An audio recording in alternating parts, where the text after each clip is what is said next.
कैसे होलौ देहिया गरम कैलिए नहीं सैया से शरम कैसे होलौ देहिया गरम कैलिए नहीं सैया से शरम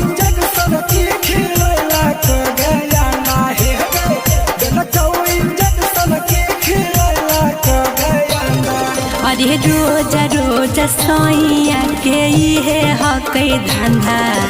जब लागे ठंडा बेड सिटावा करे गंदा जब लागे ठंडा बेड सिटावा करे गंदा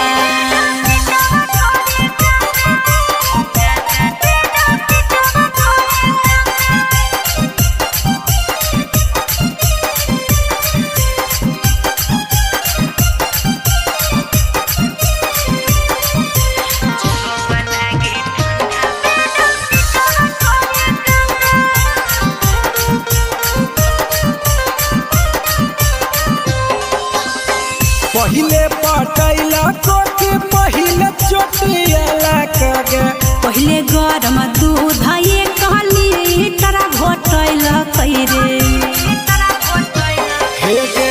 पहिले पटैला कोके पहिले चोटियाला कगे पहिले गरम दूध ये कहली तरा घोटैल कैरे ठीके से होल कि छौरी गले हमी संगा हेगे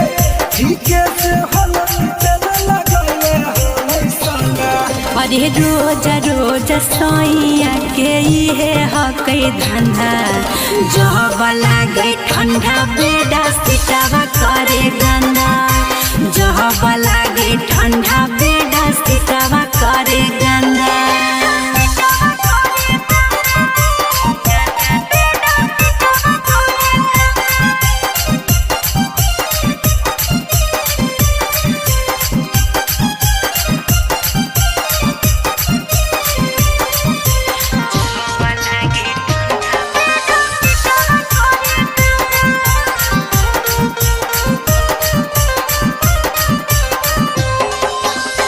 सीधे अटैक होल कि देलक सगुना मागे देलकै सगुनामा भरपूरा पहुनामा रे हेगे सीधे अटैक होल कि देलक सगुना मागे देलकै सगुनामा भरपूरा पहुनामा रे रत भर से जिया पर गड़ले हो तो झंडा हेगे रत भर से जिया पर गड़ले हो तो झंडा